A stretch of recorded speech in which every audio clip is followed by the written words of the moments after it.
Hey there, I'm Brandon, and this is the Dirt Church Devotional. You know, this last Sunday, we celebrated the biggest day in the history of mankind. We celebrated Resurrection Sunday, Easter, the day that Jesus rose from the grave. And I tell you what, that is the greatest love story that has ever been written. And it settles around the number one thing about love, and that is that love is not an emotion, it's not a feeling, it's not warm fuzzies. Love is a choice. And there were a lot of choices made around that Resurrection Sunday.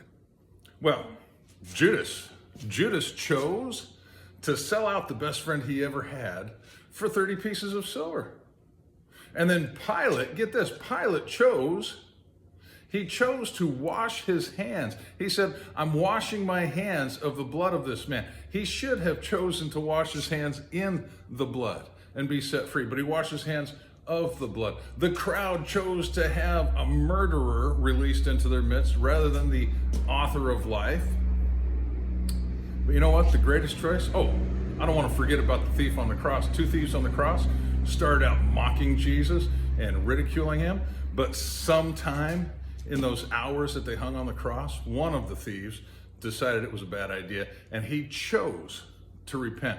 He said these words, he says, Jesus, remember me when you come into your kingdom. And Jesus made him the most awesome promise. He said, look, today you'll be with me in paradise. Choices. Now, let's not forget the ultimate choices. Jesus made the ultimate choices. Number one, he chose to go to the cross and die. Back in the book of John, he said, nobody takes my life, but I give it. I have the authority to give it, to lay it down, and the authority to take it back up.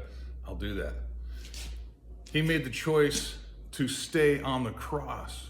When he was being ridiculed by the priests and the Pharisees and even those hanging on crosses with him, he could have, as he told Peter in the garden of Gethsemane, he could have called on his Father, who would have sent more than 12 legions of angels who would fight for him. He could have come down from the cross, but he chose to stay on the cross that he might die that horrific death. He chose to stay in the grave for 3 days, and he chose to rise again.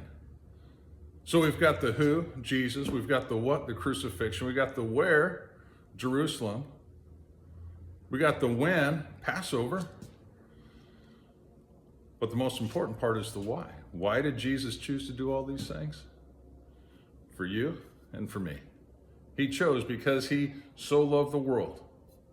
It says in John 3:16, God so loved the world that he gave his only son, that whosoever would believe on him should not perish but have everlasting life.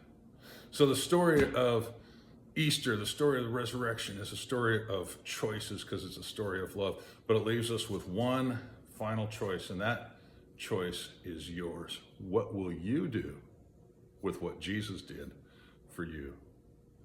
Can I challenge you? Choose life. Be like that thief. If you've been running your whole life and doing the wrong thing, be like that thief and turn now and say, Jesus, remember me.